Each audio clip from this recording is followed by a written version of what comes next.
I'm Paula Beattie. So I want to talk to you about confidence. My definition of confidence is unapologetically taking up the space that you want to take up without ever stopping someone else from taking up theirs. And I think to me, confidence is something that we all have, but we layer over it with our negative thoughts, with our inner critic, constantly reminding us in some cases that others are more worthy. And this is a problem because it really means that we end up living a smaller life than we deserve. And I want you to have a bigger life. I want you to have the bigger life that you want, that you deserve to have.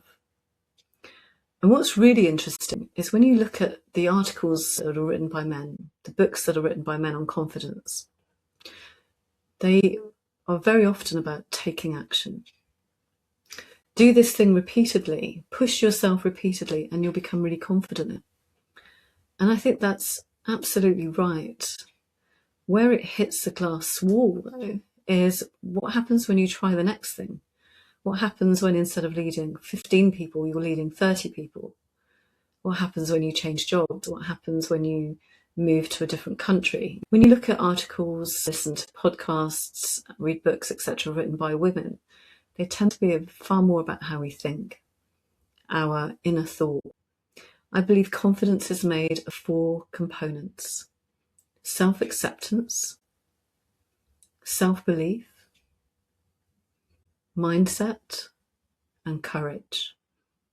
Let's have a very short look at each of those. Self-acceptance, accepting who I am for who I am, while still being, as I call it, fearless in the face of continual learning.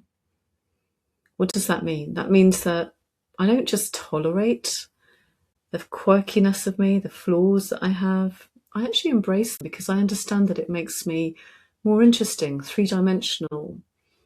If you are, fearless in the face of continual learning, then something like imposter syndrome is impossible, because imposter syndrome is about fearing that someone is going to expose you for the real you. But if you've already embraced the real you, what is there to fear? So self-acceptance is always the starting point of real, deep inner confidence. The second one is self-belief. So it's slightly different. Self-acceptance is acceptance of who I am. Self-belief is believing that I'm going to get to whatever my goals are. It's believing myself. It's that self-trust. It's not having to go and ask 15 different people if I was right to confront a behaviour or speak up or set a boundary, because you know what?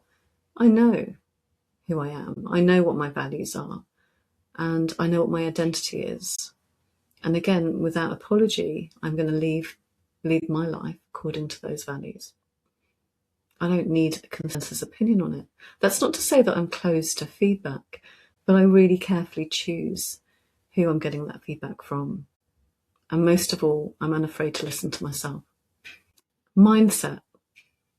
Even when I hit adverse events, difficult circumstances, which I will, because that's what life is, I don't look at them as problems. I look at them as opportunities and challenges to learn, to develop even more.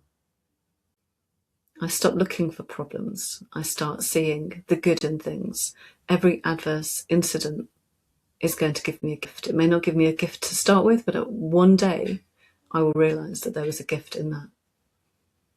And with that sort of growth mindset, what you're not doing is worrying about the setbacks, fearing failure, because you know that at the very least you're going to learn so much from it. Then the final component, that 4th component, is courage. And the courage is really important, because without it, all you have are those 3 things: great clarity.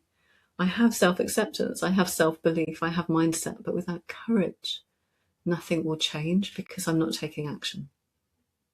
So I believe that quiet power, what I call quiet power, which is that inner confidence, that unapologetically taking up the space that you want to take up because you have those 4 components, that is unshakable inner confidence.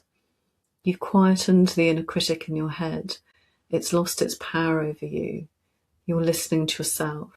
You're being who you really are, and you are unafraid of learning and growing. What I've discovered with that quiet power, both for myself, where I used to think that I was confident, but then turned out I wasn't confident.